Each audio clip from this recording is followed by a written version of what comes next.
Nós vamos dar início, então, à leitura do texto de Hebreus 12, de 14 a 29, para o estudo desta tarde de sábado, 27 de maio de 2023. O texto diz assim: segui a paz com todos e a santificação, sem a qual ninguém verá o Senhor, atentando diligentemente porque ninguém seja faltoso, separando-se da graça de Deus, nem haja alguma raiz de amargura que brotando vos perturbe e por meio dela muitos sejam contaminados. Nem haja algum impuro ou profano, como foi Esaú, o qual por um pasto, vendeu o seu direito de primogenitura, um prato de comida. Pois sabeis também que, posteriormente, querendo herdar a bênção, foi rejeitado, pois não achou lugar de arrependimento, embora com lágrimas o tivesse buscado. Ora, não tendes chegado ao fogo palpável e ardente, e à escuridão, e às trevas, e à tempestade, e ao clangor da trombeta, e ao som de palavras tais, que quantos o ouviram, suplicaram que não se lhes falasse mais, pois já não suportavam o que lhes era ordenado. Até um animal, se tocar o monte, será apedrejado. Na verdade, de tal modo era horrível o espetáculo que Moisés disse: sinto-me aterrado e trêmulo. Mas tende chegado ao monte de Sião e à cidade do Deus vivo, a Jerusalém celestial e a incontáveis hostes de anjos e a universal assembleia e igreja dos primogênitos arrolados nos céus, e a Deus, o juízo de todos, e aos espíritos dos justos aperfeiçoados, e a Jesus, o mediador da nova aliança, e ao sangue da aspersão, que fala coisas superiores ao que fala o próprio Abel. Tende cuidado, não recuseis ao que fala, pois se não escaparam aqueles que recusaram ouvir quem divinamente os advertia sobre a terra, muito menos nós, que nos desviamos daquele que dos céus nos adverte. Aquele cuja voz abalou então a terra, embora agora, porém, ele promete, dizendo: ainda uma vez por todas farei abalar não só a terra, mas também o céu. Ora, esta palavra, ainda uma vez por todas, significa a remoção destas coisas abaladas como tinham sido feitas, para que as coisas que não são abaladas permaneçam.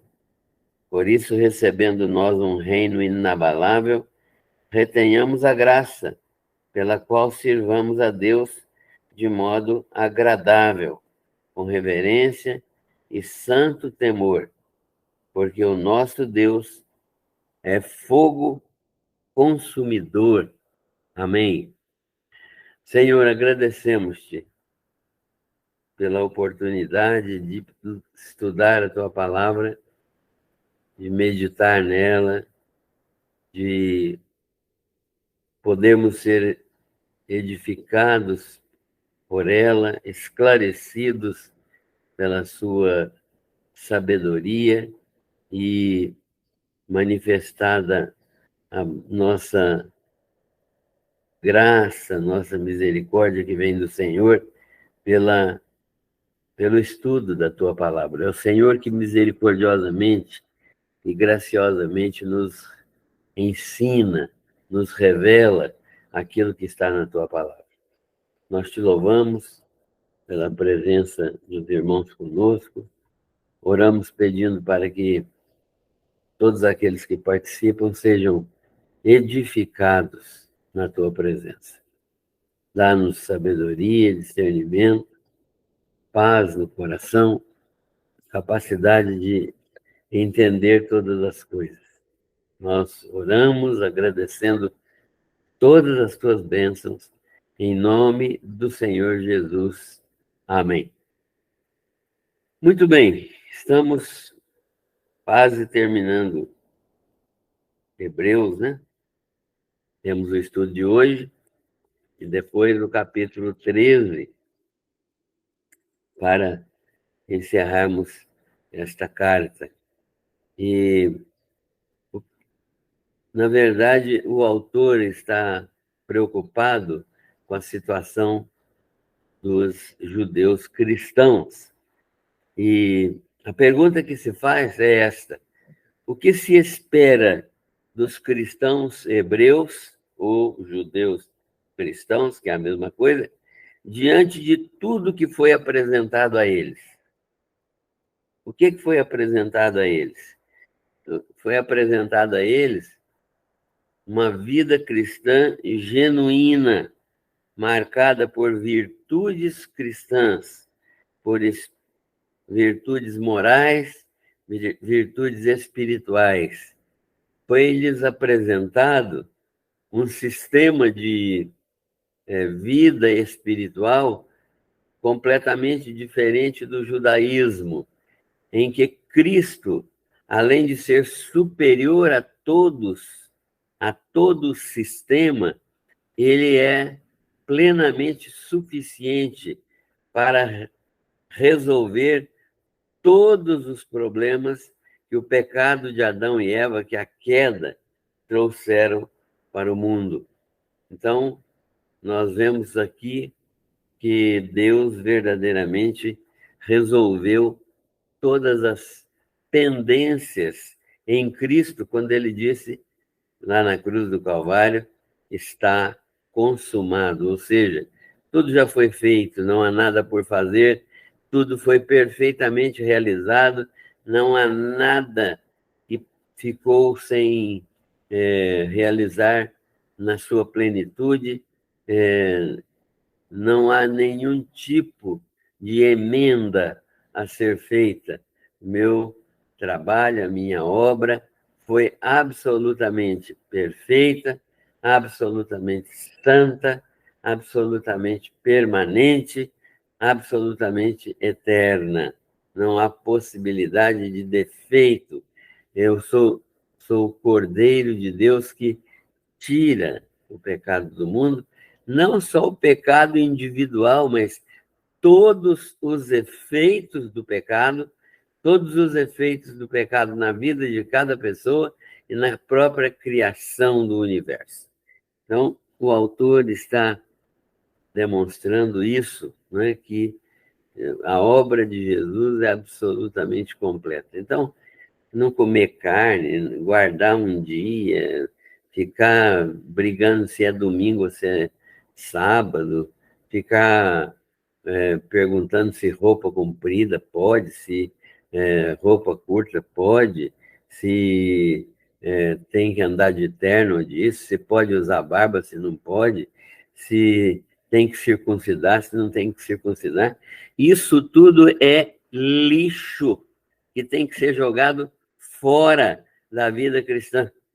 A vida cristã, por si só, na dependência do Espírito Santo, já traz todos os anseios do Espírito Santo para a nossa obediência. Nós devemos aprender a obedecer o Senhor Deus de modo a realmente fazermos a vontade perfeita dele, sem nos preocuparmos em completar uma obra que já está consumada, completamente realizada, plenamente feita para a glória de Deus. Então,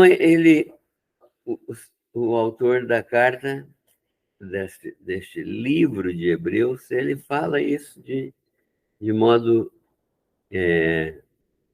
claro, né? Ele espera que isso aconteça na vida dos cristãos hebreus. E ele aconselha, ele vai dar conselhos agora para os cristãos hebreus. O primeiro conselho que ele dá é: sigam a paz com todos. Sigam a paz com todos. O que ele quer dizer com isso? Ele quer dizer que o relacionamento cristão, isto é, o relacionamento entre duas pessoas que se dizem crentes e que experimentaram a salvação em Jesus Cristo, é um relacionamento que é fruto da prática da justiça, ou seja, da obediência à lei de Deus, né? E na lei de Deus está escrito o quê? Amarás o Senhor teu Deus de todo o teu coração, de toda a tua alma, de toda a tua força, de toda a tua inteligência, de todo o seu ser, e ao próximo como a ti mesmo. Portanto, nós precisamos aprender que viver na justiça de Deus, ou seja, a praticar a obediência à lei de Deus, é uma demonstração de que somos novas criaturas. Ninguém consegue ser nova criatura por praticar estas coisas, mas ninguém pode ser nova criatura se não praticar estas coisas. Então, é muito importante que nós tenhamos esse conceito e essa verdade possa estar expressa e impressa no nosso coração. Deus produz paz por meio da prática da justiça. É um relacionamento harmônico, um relacionamento edificante que eu preciso ter com os meus irmãos. Então, quando ele diz seguir a paz com todos, ele está dizendo exatamente isso, né? Que eu devo viver um relacionamento harmônico, um relacionamento edificante, porque esse relacionamento harmônico e edificante, fundado no amor, ele leva a paz, a um relacionamento de paz, um relacionamento pacífico entre os irmãos. Segundo, o que ele fala para os hebreus? A primeira coisa que ele disse que tem que acontecer, e que é o conselho que ele dá, mais do que um conselho, um mandamento é: sigam a paz com todos. Porque na minha versão está seguir a paz com todos aqui. Seguir aqui, o verbo seguir é interessante porque o particípio passado tem a mesma forma do imperativo presente. Então eu posso entender seguir como algo que eu fiz no passado. Eu segui o fulano, né? Eu segui as instruções. Ou pode ser presente, imperativo presente, quando uma pessoa está mandando outra a fazer alguma coisa, né? Então seria mais ou menos assim: sigam, é uma ordem, né? Mas como é imperativo, é a segunda pessoa do plural, então ele fica como seguir. O que está sendo usado aqui é o imperativo. O autor está mandando os crentes seguirem a paz com todos, portanto, este é um mandamento que deve ser seguido. Segundo, sigam a santificação. Sigam a santificação. Sigam a paz com todos e a santificação. Vocês foram chamados à santidade. Isso é que o autor está querendo fazer os judeus entenderem. Vocês foram chamados à santidade, ou seja, Deus chamou vocês para serem santos, para terem uma vida santa, para terem uma conduta santa, para terem um viver santo, para fazerem as coisas que agradam a Deus, para glorificar a Deus na sua beleza, na sua santidade. E vocês vão perceber que esse relacionamento, que essa santificação para a qual vocês foram chamados, manifesta o caráter de Deus como filhos. Ou seja, eu sei se uma pessoa é crente ou não, se a vida dela é santificada, no sentido de quê? No sentido de ela estar desenvolvendo o caráter de Deus. E isso é feito por meio do conhecimento da palavra de Deus e da obediência à sua palavra. Então, desta maneira, seguir a paz, seguir a santificação, são semelhantes, né? E nós precisamos nos afastar de tudo que não glorifica a Deus. Tudo que não glorifica a Deus. Não é Deus quem vem me afastar do pecado. Não é Deus que vem me afastar do pecado. Não é o Espírito Santo que me afasta do pecado, no sentido de que?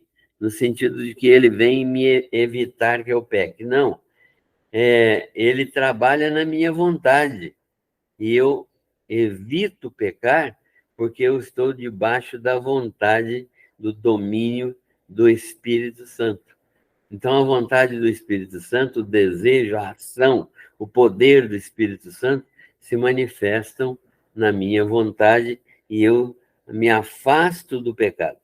Afastem-se de tudo que não glorifica a Deus e que não vem dele, que não vem de Deus.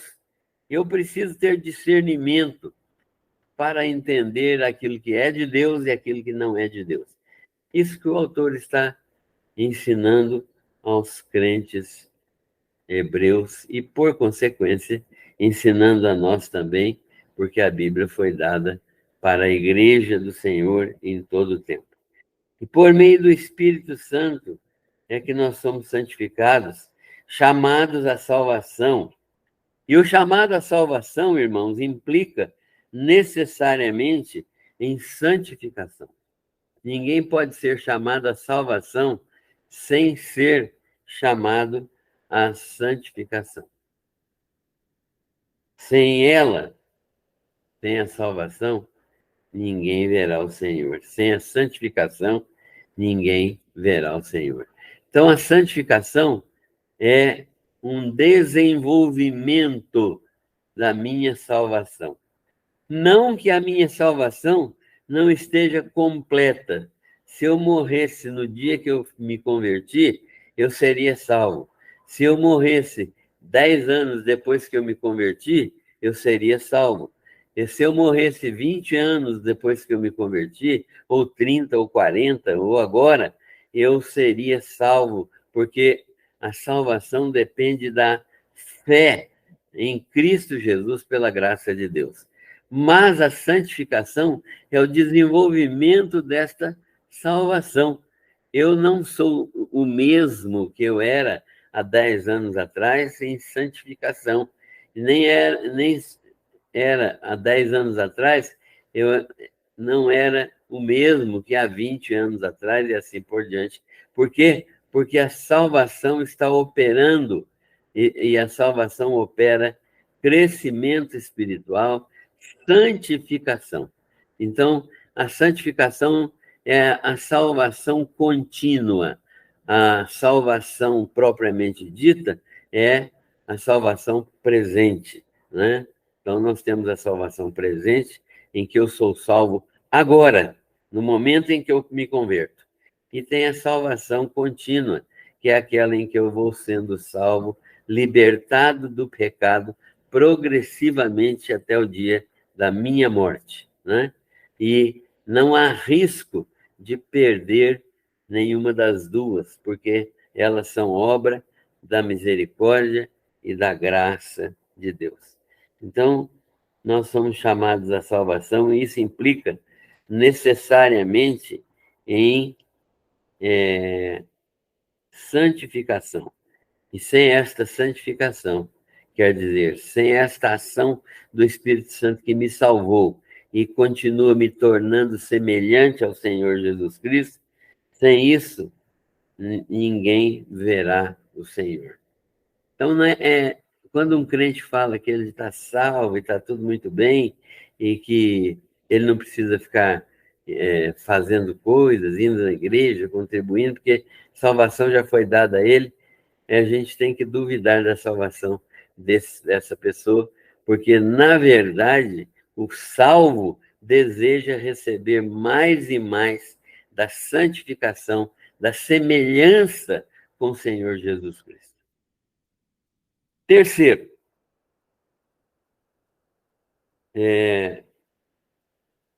o autor da carta está dizendo: atentem, prestem atenção, diligentemente, atentem diligentemente para não se afastarem da graça de Deus.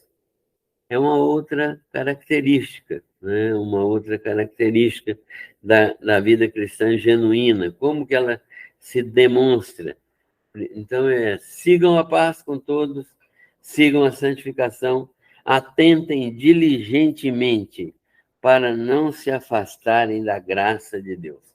O que isso significa? Cuidem uns dos outros, prestem atenção uns nos outros, para que ninguém se afaste da graça de Deus. O que estava acontecendo lá no meio dos hebreus? Eles estavam se afastando da verdade evangélica. Eles estavam saindo da presença de Deus no evangelho. Eles estavam procurando um jeito de sofrer menos, porque eles estavam sofrendo angústia, perseguição no meio cristão judaico. Então, eles estavam dizendo: será que compensa ser cristão? Será que não vale a pena voltar ao judaísmo? Então, eles estavam pensando isso. Então, o autor diz: olha, prestem atenção, diligentemente, ou seja, façam isso com zelo, com intensidade, com trabalho sério, façam isso com todo o esforço que vocês puderem fazer, atentem diligentemente para não se afastarem da graça de Deus. Ou seja, vocês precisam lutar para não se afastar da graça de Deus. E lutar para não se afastar da graça de Deus não é salvação por obras. Lutar para não se afastar da graça de Deus é lutar para vencer o pecado que quer dominar a nossa vida e nos afastar da graça de Deus. Então, nós encontramos a instante exortação do autor de Hebreus falando dessa possibilidade de se afastar e pedindo a eles que lutem, estimulando uns aos outros. Ele está dizendo: não se afastem da graça de Deus e cuidem uns dos outros para que eles sejam estimulados também a permanecer na graça de Deus. Que os relacionamentos entre vocês produzam edificação. Será que o nosso relacionamento hoje, entre nós, nas nossas congregações, estimulam um relacionamento que produz edificação espiritual? Será que nossos relacionamentos estimulam a alegria, a edificação da igreja, né? Ou será que eles produzem amargura? Ou será que eles produzem um sentimento negativo de mágoa? Quantas vezes você já ficou magoado com seu irmão? Quantas vezes você já ficou entristecido por alguma coisa que te aconteceu e que não deveria te entristecer, mágoa que vem brotando e crescendo, perturbando a paz e contaminando muitos outros, né? Porque às vezes a nossa mágoa é transferível, né? E aí a gente transfere para outras pessoas com quem a gente compartilha, a gente reparte e a gente murmura, reclama. O autor está dizendo para os hebreus: não façam isso, não façam isso. Atentem diligentemente para se afastarem da graça de Deus. Ou seja, percebam tudo pelo filtro da graça de Deus. Né? Quando vocês estiverem diante de um problema, percebam da perspectiva da graça de Deus. Percebam do modo como Deus faz as coisas e estabelece as coisas e para crescimento pessoal e da igreja do Senhor Jesus. Então, aquele sentimento negativo de mágoa deve ser banido do coração de vocês por meio de algo importante, que é o perdão e a reconciliação. Quarto, evitem todo tipo de impureza sexual. Mais um mandamento que o apóstolo, que o autor está demonstrando, né? Quais são as virtudes cristãs que devem ser cultivadas. E ele, então, fala disso aqui: evitem todo tipo de impureza sexual. Não façam como Esaú. Esaú era um dos filhos de Isaac, né? Isaac e Rebeca não tinham filhos depois de casados por 20 anos, mas Isaac orava por filhos e Deus concedeu a Rebeca uma dupla, uma dupla. A dupla é Esaú e Jacó. E Esaú tinha o direito da primogenitura porque ele nasceu primeiro, mas ele não valorizou isso, né? Então não façam como Esaú. Por quê?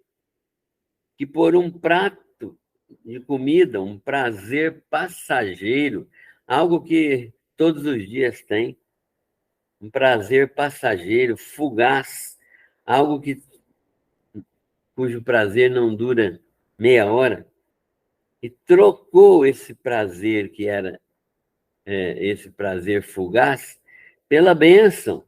Qual bênção? A bênção de Deus, o direito de primogenitura. Por um prato de comida, ele trocou esse direito. E por causa de sua sensualidade, isto é, de valorizar os seus sentidos, de valorizar a sua sensualidade, de valorizar aquilo que é dos sentidos humanos, né? Valorizar as coisas que estão dentro de nós e que apelam para os nossos instintos, valorizar isso, esse direito de primogênito, esse prato de comida, e por causa dessa sensualidade, ele, mesmo aparentemente arrependido depois, não teve esse privilégio de volta, perdeu totalmente o privilégio da primogenitura. Então, nós devemos evitar todo tipo de impureza sexual. Esses 4 mandamentos, esses 4 preceitos que nós estamos estudando aqui na Carta aos Hebreus, são preceitos que demonstram Deus é santo. Deus é santo. Deus é absolutamente santo. Deus é santíssimo. Deus é santo, santo, santo, na linguagem do livro de Isaías, porque não se pode descrever a santidade de Deus. Não há limites para a santidade de Deus. Ele é infinitamente santo. E ele é um Deus absolutamente perfeito, absolutamente puro, e por isso mesmo ele está separado de todo o mal e ele vive para na sua glória eterna, fazendo cumprir a sua perfeita vontade para com todas as pessoas e para com o mundo. O povo de Israel conheceu isto, essa santidade de Deus, ainda que parcialmente, né? O povo de Israel conheceu isso cara a cara, como fogo consumidor lá no deserto, no Monte Sinai. Havia, quando Deus foi conceder a lei, os 10 mandamentos a Moisés, juntou todo o povo, né, para que Moisés trouxesse e fizesse a leitura da lei. Isso, o povo ficou cara a cara com o fogo consumidor, né? Cara a cara com o fogo consumidor. O povo não viu a Deus, mas o povo viu expressões da santidade de Deus, como esse fogo consumidor, né? Ontem nós ouvimos uma música que dizia que quero te ver face a face, a tua face eu quero ver. Às vezes a gente canta coisas que não são bíblicas. Ninguém vê a face de Deus. O apóstolo Paulo escreveu que ao único Deus, eterno, imortal, invisível. Deus é invisível, ele é espírito. Nós não vamos vê-lo. Nós podemos ver Deus na face de Cristo, conforme o apóstolo Paulo nos ensina, na face de Cristo. Então, havia trevas, escuridão, tormenta, um fogo consumidor. E eles ouviram o clangor da trombeta, né? O ruído, o barulho, o som da trombeta. E os israelitas ouviram também uma voz tão terrível que eles pediram para parar. Os seus ouvidos não toleravam mais o clangor das trombetas. Isso aconteceu, né, nesse período quando Deus deu a sua lei. E eles ficaram atordoados, tontos. Né? Eles ficaram, quando foi dito que até um animal que tocasse, até um animal que tocasse o monte de Sião seria morto. Até mesmo um animal tocando o monte de Sião seria apedrejado. O povo de Israel ficou atônito, tremendo, né? E então nós encontramos essa situação no Velho Testamento.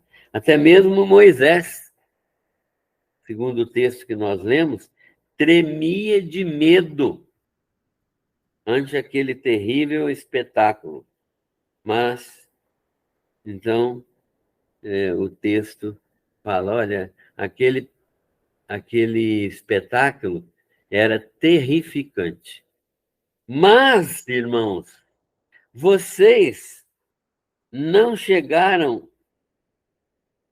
senão ao monte de Sião. Vocês estão num outro patamar. Vocês não estão mais em frente ao Monte Sinai, com todos os aspectos terríveis da santidade de Deus, que infunde até medo. Mas vocês estão agora no Monte Sião. E o que significa isso?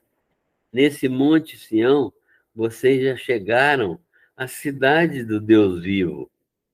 Vocês estão presentes na cidade do Deus vivo. E chegaram a essa cidade do Deus vivo, que é a Jerusalém celestial. E ali nós temos incontáveis hostes de anjos. Os anjos estão ali a serviço do Senhor, a serviço dos santos. Chegamos ali, vocês já chegaram também, a ele está falando para crentes vivos, hein? Bem, crentes vivos. A Universal Assembleia e Igreja dos Primogênitos, ou seja, posicionalmente, todos os crentes, inclusive os crentes hebreus, estão nessas posições.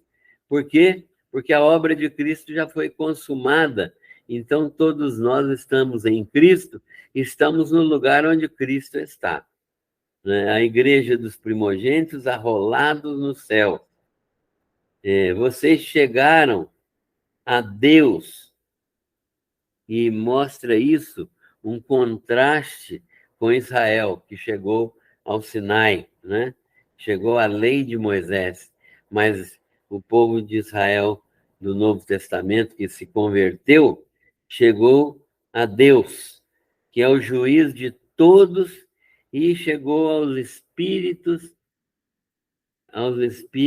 dos justos aperfeiçoados. Vocês estão numa posição muito melhor do que os judeus.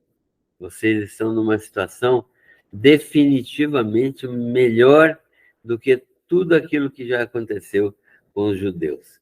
E vocês já chegaram a Jesus. E eles ainda não chegaram, os judeus que não creram. E ele é o mediador da nova aliança. Vocês estão agora, irmãos, debaixo de uma nova aliança. A aliança mosaica, como eu já mostrei para vocês, já caducou, já deixou de existir. A aliança mosaica não serve mais a não ser para demonstrar a nossa limitação e o nosso pecado e para apontar para Jesus. E Jesus é o nosso novo mediador e a nossa nova aliança. Jesus é o nosso mediador. Chegamos, então, ao sangue da aspersão, aquele sangue que era aspergido no altar e que o sangue de Jesus representa esse sangue da aspersão, que fala de coisas superiores. Esse sangue da aspersão fala de coisas superiores. Do que ele fala? O sangue de Cristo fala de paz, de amor, de misericórdia, de reconciliação com Deus, de nova criatura, né, de santificação, e muito diferente do sangue de Abel, porque o sangue de Abel falava de vingança contra Caim, que havia matado o seu irmão, né? Então, o sangue de Jesus é superior ao próprio sangue de Abel. Então, ele diz: tenham cuidado, meus irmãos. Deus está falando com vocês. Se no passado os que recusaram ouvir Moisés e a advertência divina estando na terra, como escaparemos nós se não ouvirmos e nos desviarmos da advertência celestial? Quando ele falou do monte Sinai, a terra tremeu.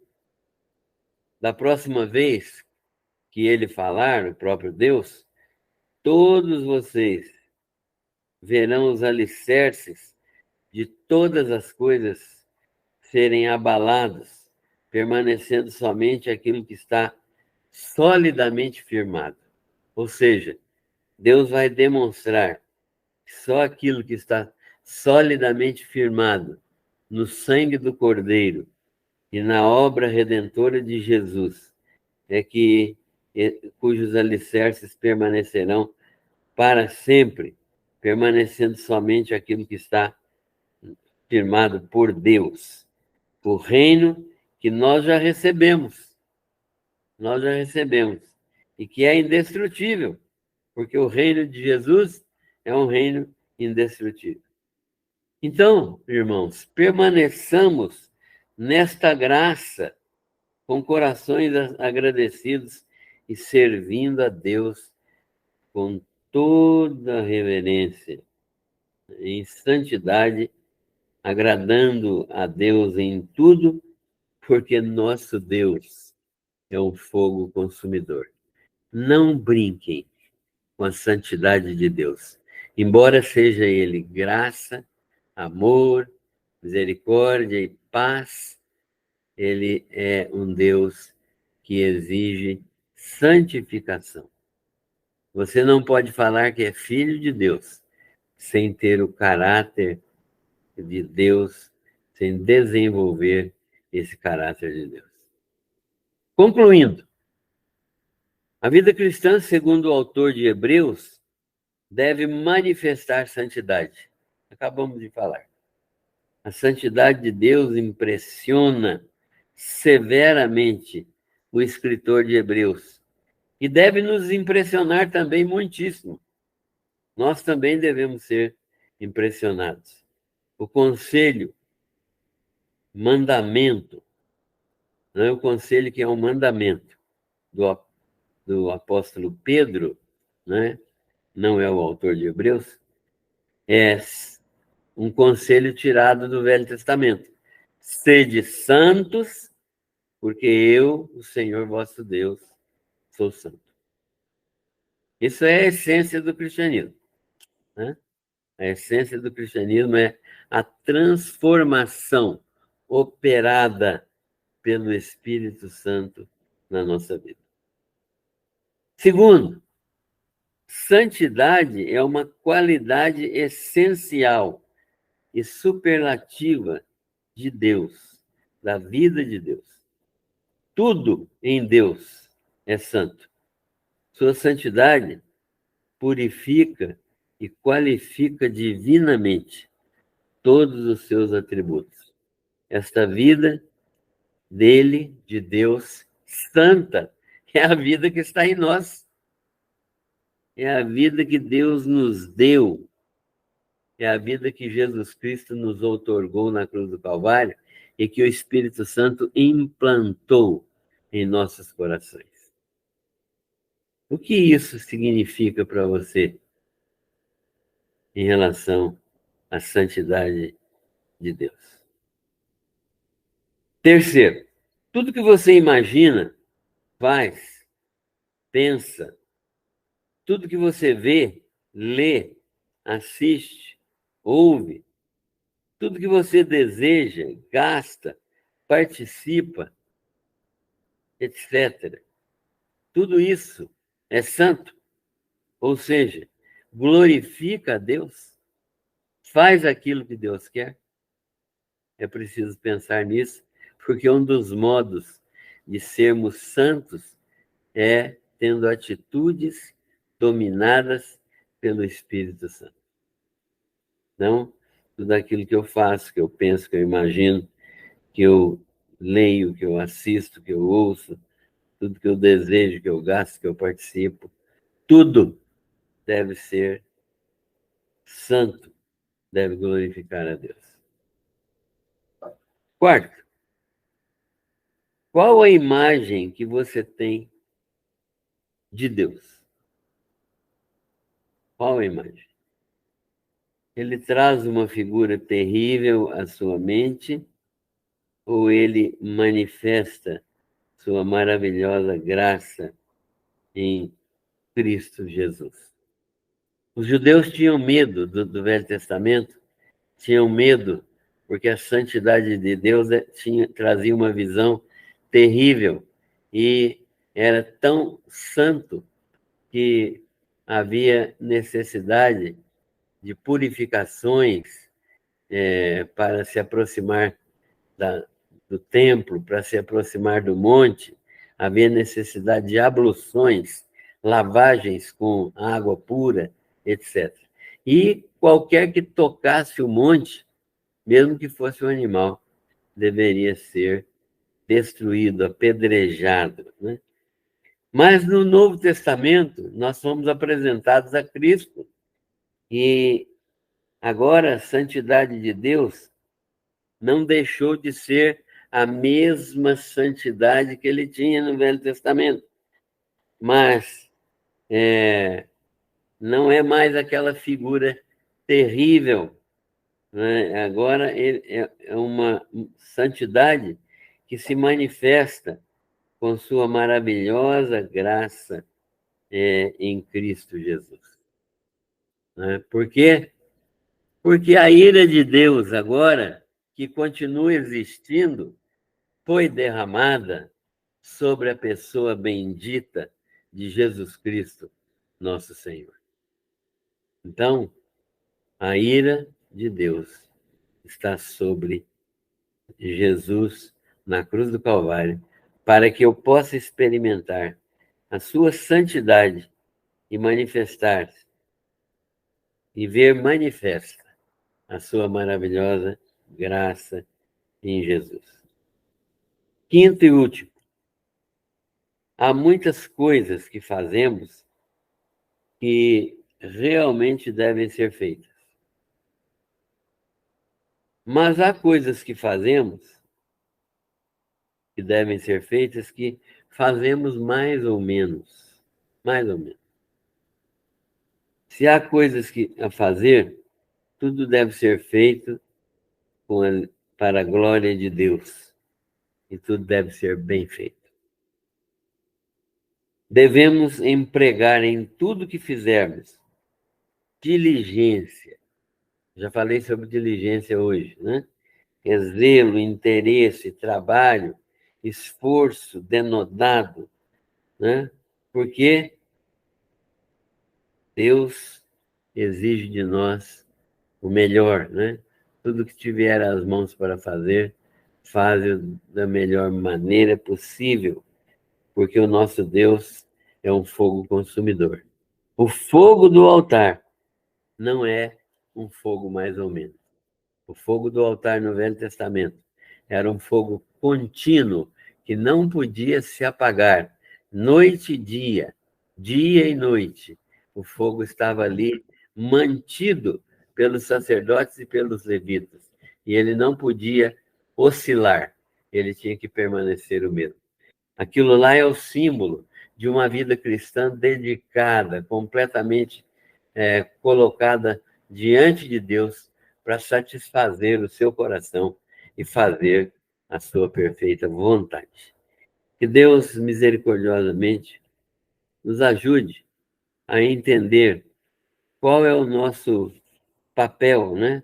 O que é que nós entendemos por virtudes cristãs e como é que nós estamos vivendo essas virtudes cristãs.